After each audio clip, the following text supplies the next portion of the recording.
अन्तर्जातीय प्रेमको अधुरो यात्रा। तेह्रथुमको एउटा सानो गाउँमा बस्ने कल्पना नामकी छोरी सुशील, इमानदार र पढाइमा निकै तेज थिइन्। गाउँको सामुदायिक विद्यालयबाट एसएलसी पास गरेपछि उनले धरानको कलेजमा भर्ना भइन्। त्यही उनको भेट भयो विवेकसँग। विवेकको घर झापामा थियो। उनी दलित समुदायबाट थिए, तर शिक्षित, भद्र र निकै खुलेको स्वभावका। सुरुमा सामान्य चिनजानले सुरुवात भएको सम्बन्ध केही महिनामै नजिकको मित्रतामा परिणत भयो।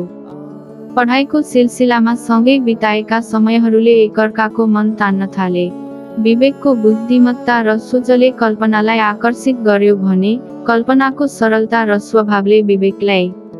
केही महिनापछि दुवै जनाले आफ्ना भावना अभिव्यक्त गरे र अन्ततः उनीहरू प्रेममा परे। सहरमा उनीहरूको प्रेम स्वतन्त्र लाग्थ्यो, तर जब गाउँ फर्किने समय आउँथ्यो, उनीहरूको सम्बन्ध बोझ बन्न थाल्थ्यो।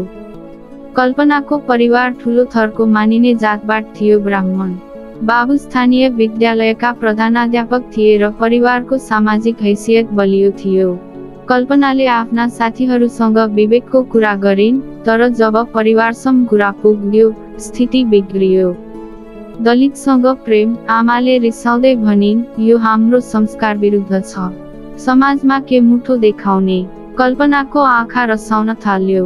उनले आफ्ना आमाबुबालाई बुझाउन अनेक प्रयास गरिन्। विवेक असल मान्छे हो, जातले मान्छे नापिन्छ तर समाजको कठोर साँचोका अगाडि उनका कुरा हराए। विवेकले पनि आफ्नो परिवारमा कुरा राखे।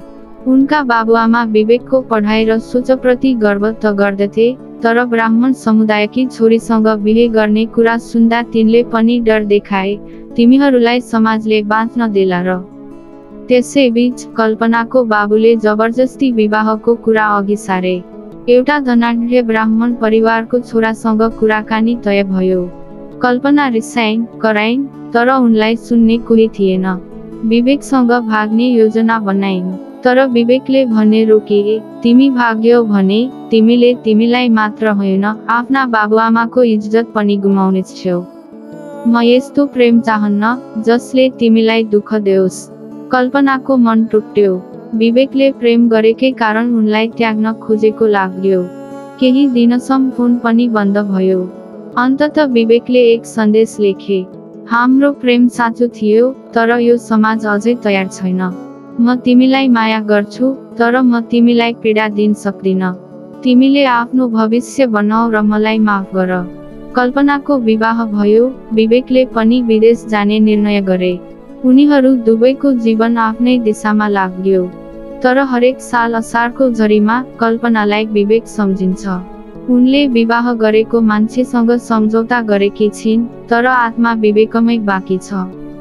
विवेक जापानबाट नेपाल फर्किँदा तेह्रथुम पुगे एउटा कार्यक्रममा। त्यो गाउँमा अब धेरै कुरा फेरिसकेको थियो, तर कल्पनाको घर अगाडि उभिँदा उनको मनमा उही प्रेम जाग्यो। कल्पनाले टाढेबाट देखिन् विवेक अझै उही छ, गम्भीर र चुप। उनीहरू भेटिएनन्। समाजले अलग गराएको प्रेम फेरि भेट्ने आँट गर्न सकेन। तर आज पनि कल्पना आफ्नो डायरीमा लेखिरहन्छिन्, हामी सँगै हुन सक्दैनौ, तर म उसलाई बिर्सन सक्दिन। म तिमीलाई मेरो सास रहन्जेल माया गरिरहनेछु। विवेक।